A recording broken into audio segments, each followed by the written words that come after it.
abakazi ko turi kurima ibyo kurya bigasira amaka gitu abana babone school fees. Abashaija balima batarafa okuherera abaana bitu nindeeba abakazi ko bari kubahika abakazi ko bari kwija babahisa enshonga zabo z'amaka.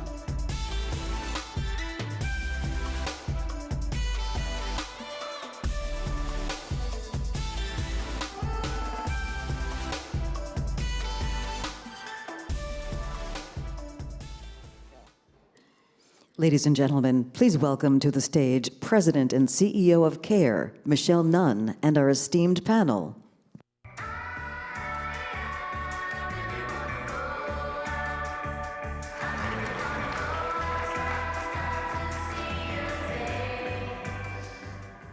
So it's wonderful to be here today with you. I'm Michelle Nunn. I'm the CEO of CARE, and we are a development humanitarian organization that does work in 95 different countries.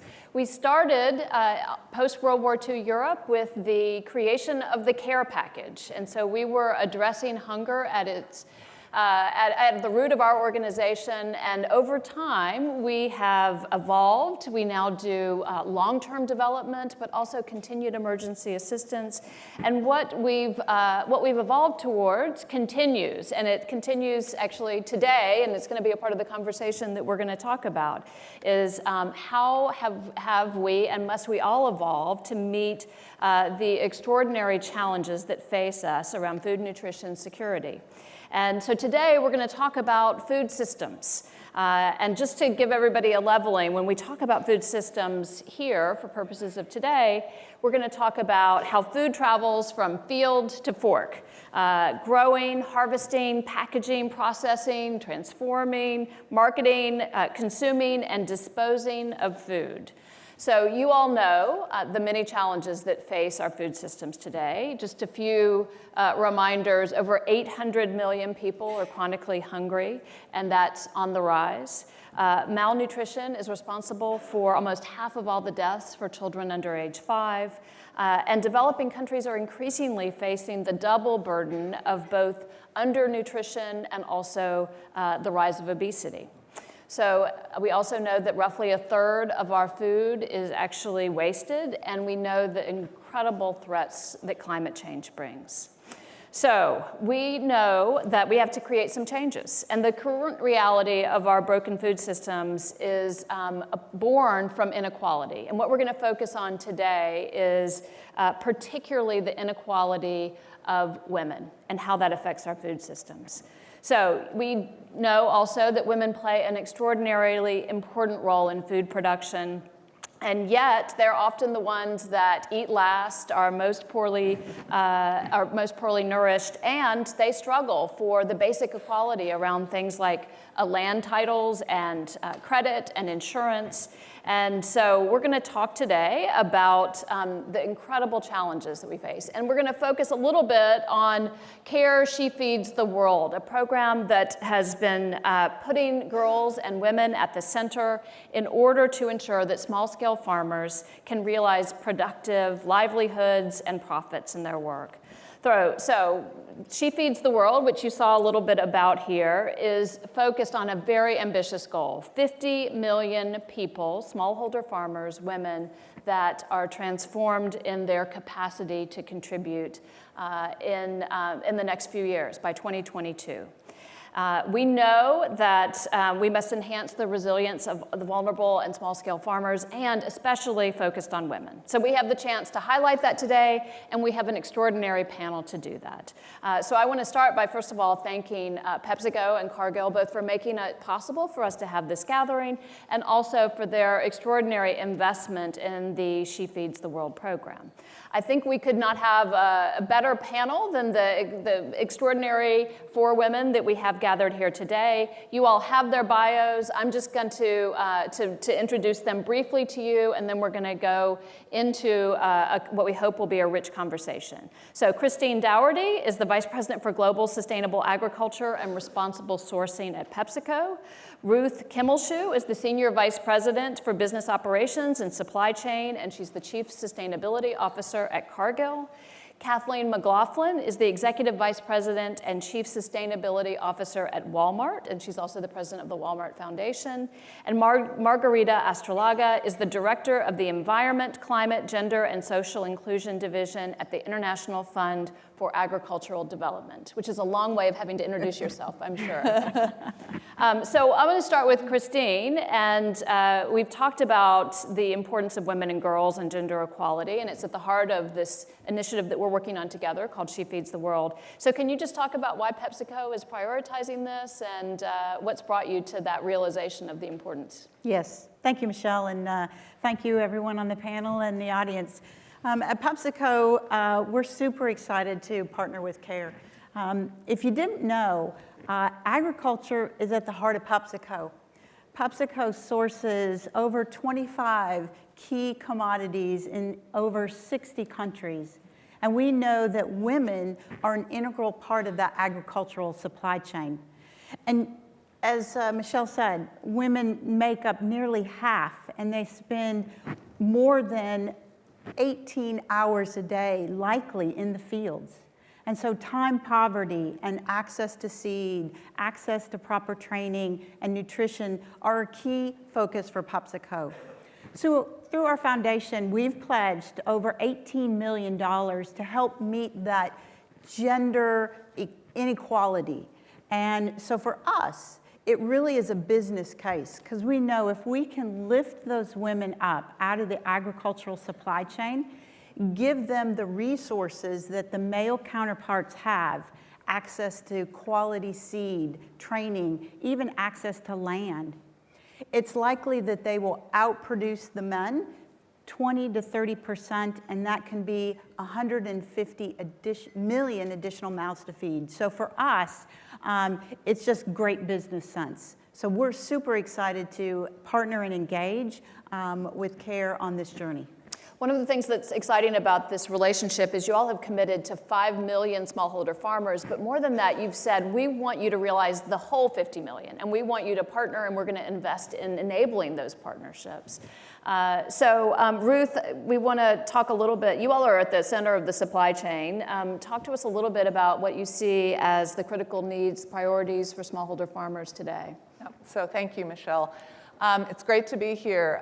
For those of you who may not know, Cargill is a 154-year-old private company based in Minnesota, doing business in 74 countries around the world. And for about a third of those 154 years, about 50 years, we've had a really vital and vibrant relationship with CARE. We believe that we have an opportunity to be the leader in nourishing the world in a safe, responsible, and sustainable way. Agriculture is a very, very critical part of that as we think about the extent of the food supply chain. There are 3 areas that are critical for women to be able to access as it relates to continuing to develop and enable women in agriculture. The first area is to ensure that they have access to financing. The second area is to ensure that they have access to markets. And the third area is to ensure that they have access to technology and approaches that allow them to be as productive as possible and to be productive in the most sustainable way possible. And so Cargill looks forward to continuing to partner with CARE in those efforts. And perhaps one of the best ways to give you an example of what this can look like in reality is to tell a little story. And the story is about a farmer in the Ivory Coast. Her name is Christina. And when Christina was a little girl, she used to follow her father around the cocoa fields.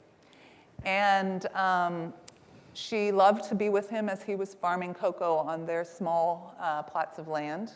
Unfortunately, when Christina was young, her mother passed away.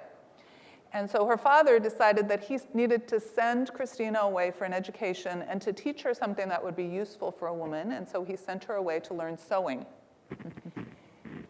Christina returned to the village with a newfound sense of confidence and I think an idea that was perhaps different from that of her father.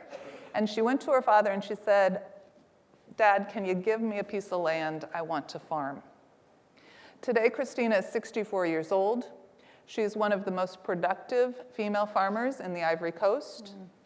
And through her efforts in her community, she's working with a co-op that Cargill supports in the Ivory Coast to help other farmers to employ more productive ag practices, to understand and develop more financial acumen and access to financial resources. And she provides, most importantly, an example for other women of what success in this space can look like. And it's those kinds of partnerships, those kinds of stories that we look forward to seeing more of in the future, because that really is how we can continue to change the world. It's a beautiful story, and I think it also puts literally one woman in the center, which is often so important for us to realize in the broad numbers that we talk about. So Kathleen, Walmart, can you tell us a little bit about, and maybe drill down on this question of smallholder farmers and how Walmart is making a difference at the ground level for them? Yeah, absolutely. So we believe that the best way we can make a difference to communities in terms of agricultural development, as one example, is through our business. And we also use philanthropy. And what we're trying to do is essentially accelerate transformation of supply chains so that we can make them sustainable from a social perspective, environmental perspective, and economic perspective. And what's exciting is I think you're seeing more and more companies recognize that the best way to strengthen their businesses is to strengthen the systems that we rely on. And we have particular assets as companies that we can bring to bear in development. So there's a lot of synergy there. So just one example, we've been working for quite a while in different supply chains around the world to try to accelerate sustainability. One example is in India, where we recently made a commitment both to source a quarter of our produce for our cash and carry business from very local smallholder farmers close to our stores, and then also to invest $25 million in philanthropy to strengthen farmer-producer organizations and support smallholder farmers. So I was just there a couple of weeks ago meeting with some of the women farmers. So about a third of the women that we're supporting ultimately through our grantees are women. So we'll reach about 81,000 with the grants that we've made so far in Uttar Pradesh, Andhra Pradesh, Telangana. And so what we're focused on is a couple of things. So one is improving the agricultural practices, so adoption of much more sustainable natural methods. Second is introducing new crops to create more resilience and have better access to markets. So, for example, some of the farmers we were meeting with were making mushrooms, growing tomatoes and groundnuts, and they've introduced mushrooms and okra. So it extends their selling season and also, obviously increases the income. They're incorporating quality assurance practices that allow them to have certifications around things like mint. So in Uttar Pradesh, growing mint, and that's going to really enhance the value of what they're selling. And then, most importantly, getting access to markets. So broadening the buyers that they have exposure to, teaching them negotiations and so on, and putting women on the boards of the FPOs. So we're excited about that program. And it's an interesting example of how, as a business, we can use both our sourcing as a form of development capital, but then come alongside with philanthropy and broaden the societal impact of what we're trying to do through the supply chain. I think it's so exciting to see that complementary pairing of the philanthropic and the business imperatives. And, when I think about Cargill, for instance, our relationship 50 years ago started with their donating to some of their customers. Instead of sending holiday cards, they sent care packages. So, a true philanthropic donation. And now we have this very integrated, business-oriented partnership and holistic. And so, Margarita, I want to ask you to talk about, each one of the panelists, I think, has really spoken to the variety of integrated, holistic approaches that they're taking. Can you speak a little bit to IFAD and the work that you all are doing in an integrated way and how that's coming together? Thanks, Michelle. Well, first I would like to start by saying that I'm Colombian, and my father was an agriculture engineer who studied in Ames, Iowa. And when I finished high school, I wanted to be an agriculture engineer. And my dad said, so if you want to be an agriculture engineer, be ready to teach. That's the only thing you can do as a female agriculture engineer. So thank God the world has changed so much. Yes. And I'm proud of being part of this process of changing the lives of women at all levels on the ground in Africa, in Latin America, in Asia and the Pacific. So in IFAD, what we are trying to do is to ensure that we are taking into account all the social and environmental and climate issues together in an integrated manner. Because as it was said before, it's women that have to work very hard to get water. It's women that have to go and work and find the wood to cook. It's climate change that is exacerbating these issues. There is no water, there is no energy, there are no trees to cook. So the idea was to ensure that we are integrating women and girls, climate change, youth, nutrition, in one sort of approach, one single approach. So our board has committed that we spend about $1.2 billion a year in smallholder farming with environment and climate focus. So that's at least 900. In total, 900 million in 3 years, but every year, 1.2, 1.3 billion have to look into issues related to climate and environment. Then at least 100% of those, so almost all of it, should look into women empowerment. Mm-hmm. But we have moved from women empowerment. Initially, it was just 50% of the beneficiaries should be women, but we discovered that it's not enough. Mm-hmm. Because of what was said before. They have no access to land. They don't have access to finance. They don't have access to seeds, to inputs. So now we have moved into making sure that we are transforming their lives. And doing that is very difficult because you have to change the mindset to make them themselves understand and value themselves, that they can make it, that they can do it, that they can be independent. So we are trying to change these mindsets partly through our work at the household level. Mm-hmm. Sometimes when we talk about nutrition, we think if we educate women, that will be enough. What we have discovered in Africa is that sometimes it's men deciding the menu. It's not women. Mm-hmm. Therefore, we have to work at the household level with men and women and try to demonstrate to them what are the power schemes within the household. Because these power schemes within the household are, you can see them at all levels then. It's household, it's the local, it's the regional, and then the national level. Women are powerless, and they themselves don't feel they have a right to a voice. So that's part of that effort that we are having. So 50% of our investments should be nutrition focused as well. And 50% should aim at looking at the youth and bringing the youth on board. So we are trying to have 50% of our beneficiaries should be youth, one way or another. And getting nutrition in is a bit more difficult. We have talked a lot about food systems and the importance of nutrition. But maybe we can discuss a little bit that later, because the problem with nutrition is that it's seen as a responsibility of ministries of health. And it's not always linked with agriculture. And there we have a huge challenge to ensure that it's really nutritious food, enough food, but not calorie intake. It's not just a lot of cassava and corn, which I love, of course.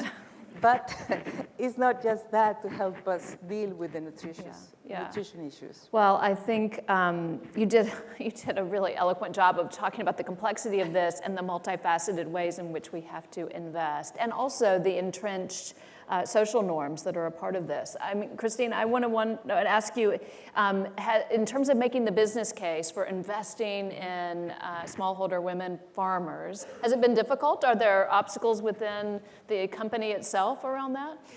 It's a journey, absolutely. You've heard us all. If it was easy, we wouldn't be up here on the stage today. But I would say it's absolutely a business case. I want to give you an example of one of our farmers in Thailand.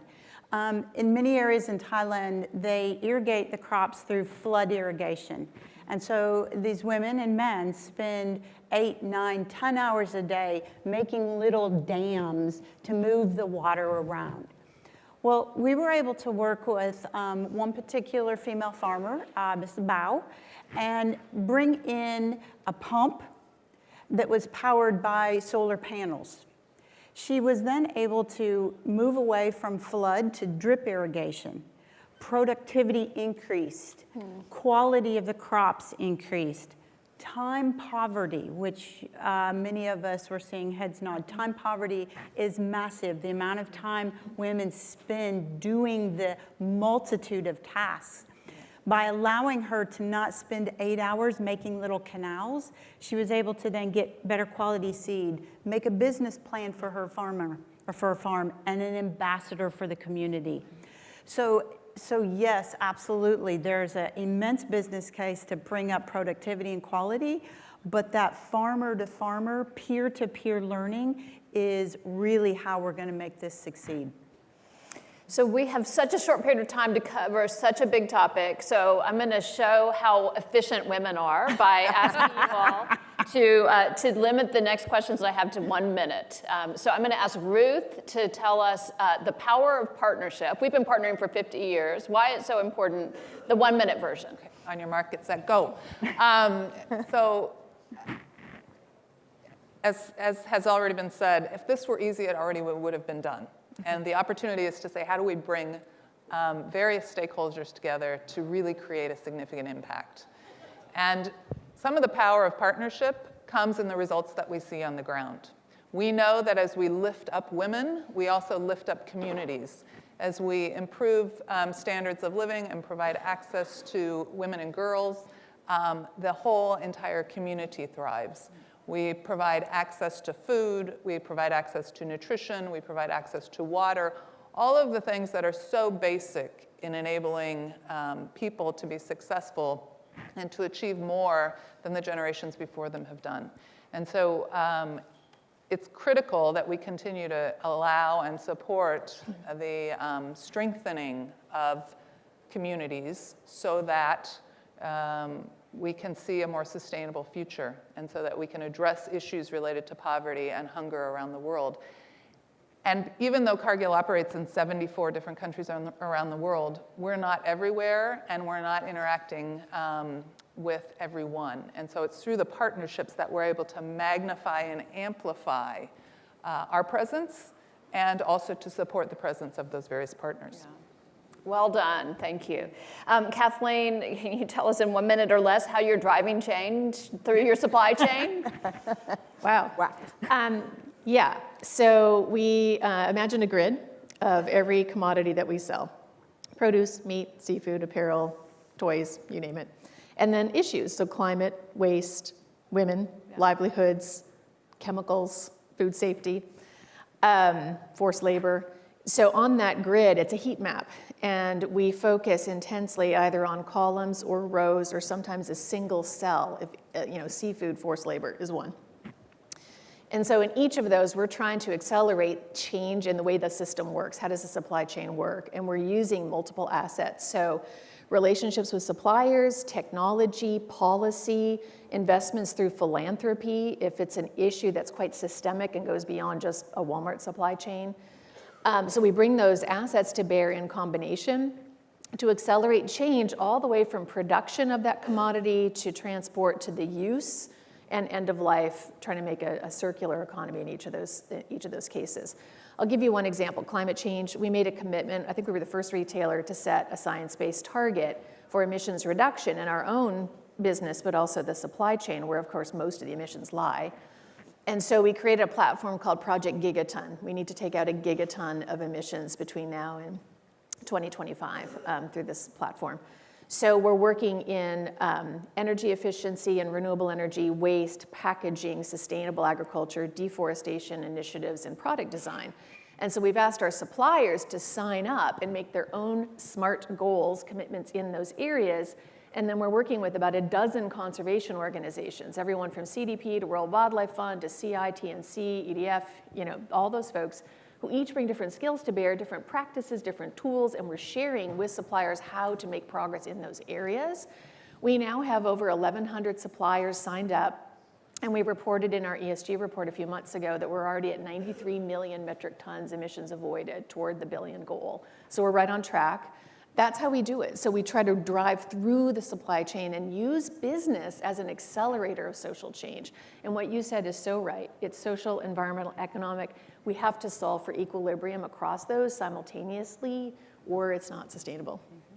Wonderful. I think only a former McKinsey consultant could do that. And so, Margarita, could you tell us the 1 minute, because I'm going to ask each of you to say one word about what you're hopeful about at the end. So we'll do that quickly. But Margarita, if you could help us understand the broader financing picture. We're talking about the private sector here, but there's a much bigger picture. Can you elaborate?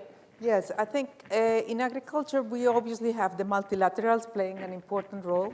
We have also the public expenditure from the domestic government's decisions, but also the private sector for us is key. Because when we look at, for example, investment on climate, we see that the largest investor really is the private sector. Because all of us gain from having adaptive agriculture. If not, there is no produce that we can generate. Therefore, blending finance, de-risking investments for the private sector, and ensuring that we have the common ground on legislation and policies to ensure that everybody investing in agriculture, in sustainable, inclusive agriculture, has the same benefits or the same fines and punishments for not doing it properly, is key for the work we want to do in attracting more finance for what we want to achieve. Mm-hmm. Thank you.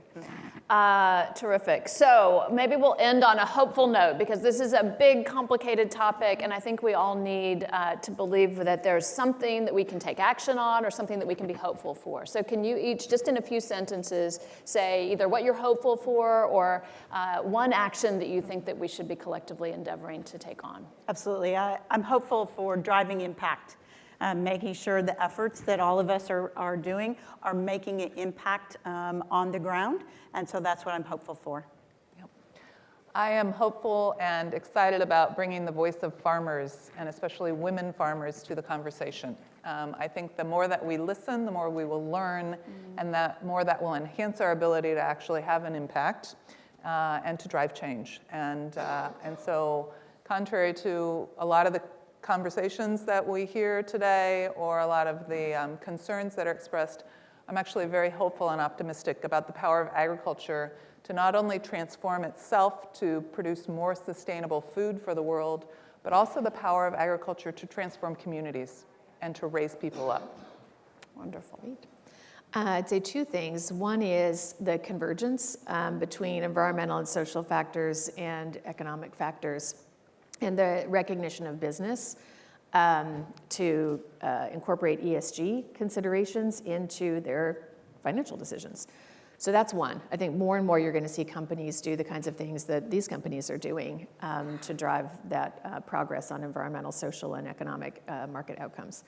And two, technology. That's the only thing that lets me sleep at night, actually, is what I see happening with technology that's helping us accelerate improvements, whether it's climate or waste or agriculture, you name it. That gives me hope. We just need to go a lot faster in implementing solutions. Final word. I'm hopeful that the 52% rural women in the world that don't know how to read and write, in the next 10 years, they will do so. And the second thing is that we would be able to mend the broken sustainable food systems. As you said, from the field to the fork, we all together have to work to get there. So that's a beautiful way for us to close out our session, and I think an invitation to this audience to join with us. We know that if we ensure gender equality in agriculture, that is a huge part of mending the broken system. And so thank you. We have an extraordinary panel, and I can tell you that I think this panel is uniquely demonstrative of the efficiency and effectiveness and strength and power of women. So give them a hand.